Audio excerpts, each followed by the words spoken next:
Hello student, मैं हूं पूजा। हमारा चैनल है क्विक मैथमेटिक लर्निंग बाय पूजा। आज मैं आपके लिए क्लास 10th की एनसीईआरटी मैथमेटिक्स की बुक में से चैप्टर नंबर 9 जिसका नाम है सम एप्लीकेशन ऑफ ट्रिग्नोमेट्री की इंट्रोडक्शन क्लास लेके आई हूं। तो चलिए स्टूडेंट करते हैं स्टार्ट।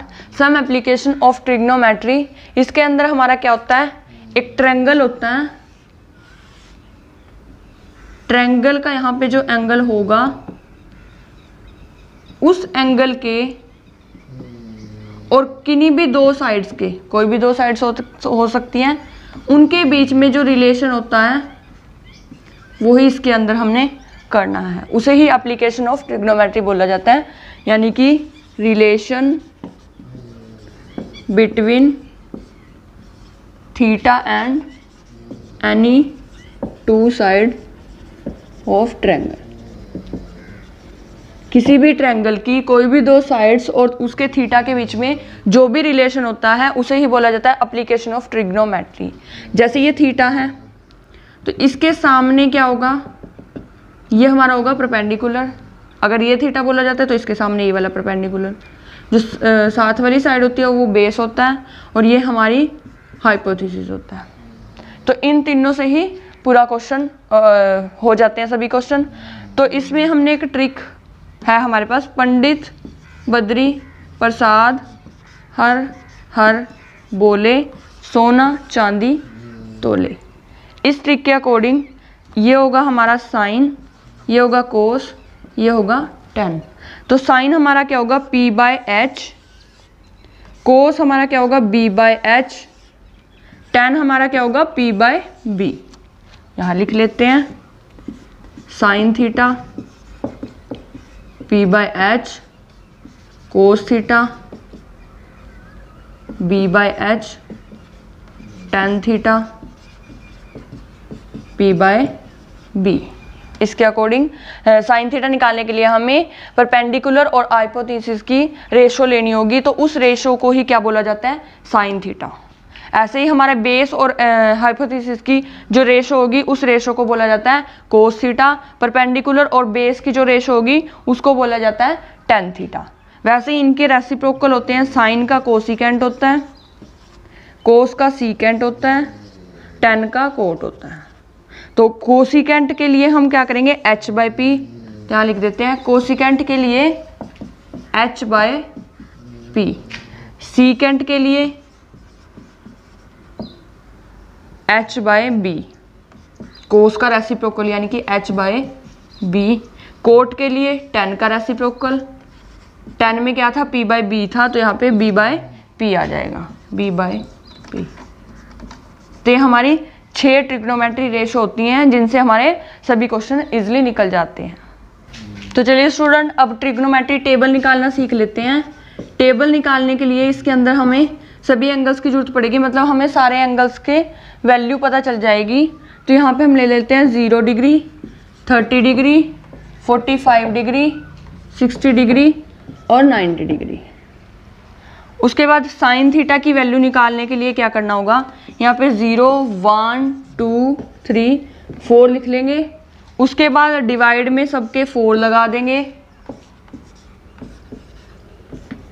और सबका अंडर रूट कर देंगे। इसको सोल्व कर लेंगे तो हमारी साइन थीटा की वैल्यू आ जाएगी।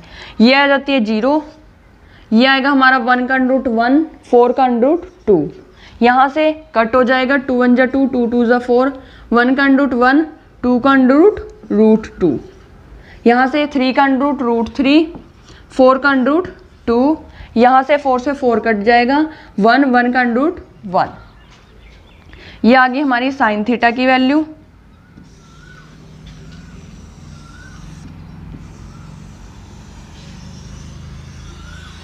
इससे ही हम बाकी की सभी वैल्यूज को निकाल सकते हैं। सिर्फ हमें साइन थीटा की वैल्यू फाइंड आउट करने की जरूरत पड़ती है।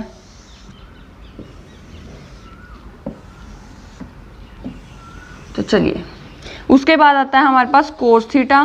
कोस थीटा निकालने के लिए हमें क्या करना होगा, यहाँ से लिखना हम शुरू कर देंगे। तो ये 1 यहाँ आ गया, उसके बाद √3/2, फिर 1/√2, यहाँ से 1/2 और यहाँ से 0।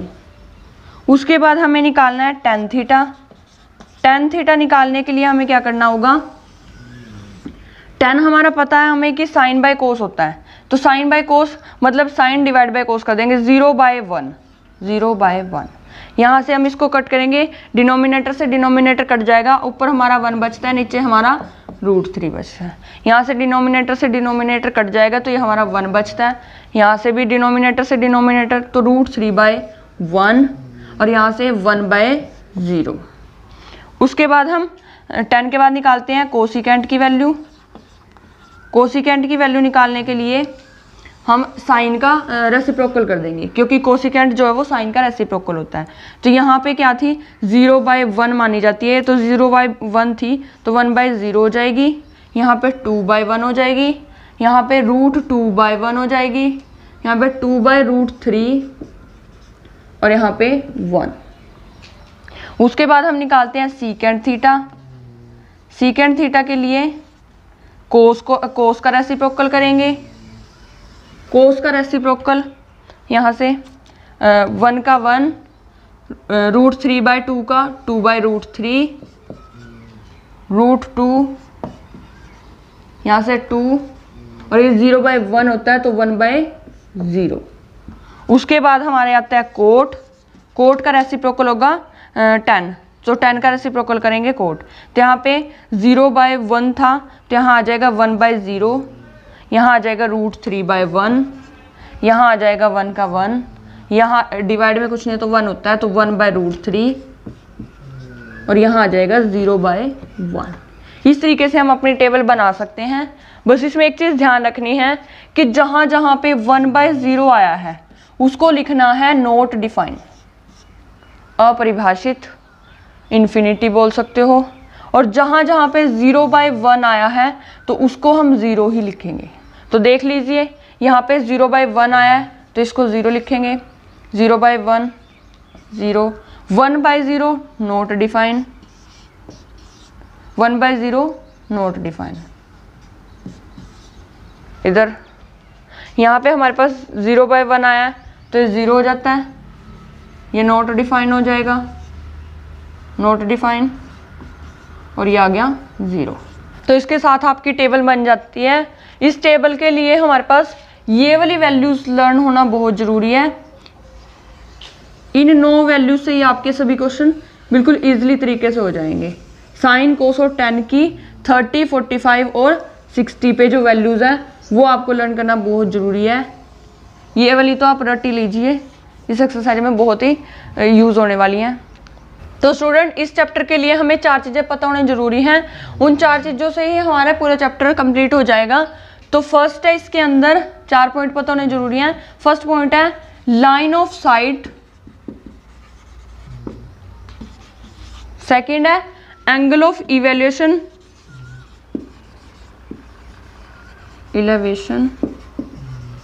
थर्ड है हमारे पास एंगल ऑफ डिप्रेशन,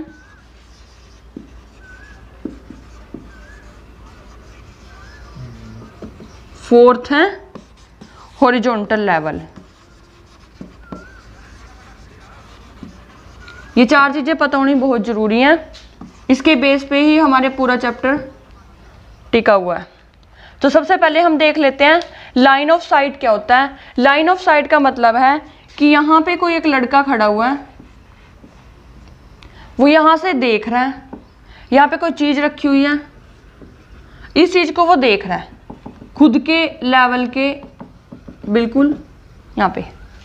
तो इन दोनों पॉइंट्स को मिलाने वाली जो लाइन होगी, मतलब ये जो डिस्टेंस होगा, इस लाइन को ही क्या बोला जाता है, लाइन ऑफ साइट। कि जहां से वो देख रहा है, जहां पे कोई चीज रखी है, ये हो गया ऑब्जेक्ट, जिस ऑब्जेक्ट को वो देख रहा है, और ये होगी उसकी आई।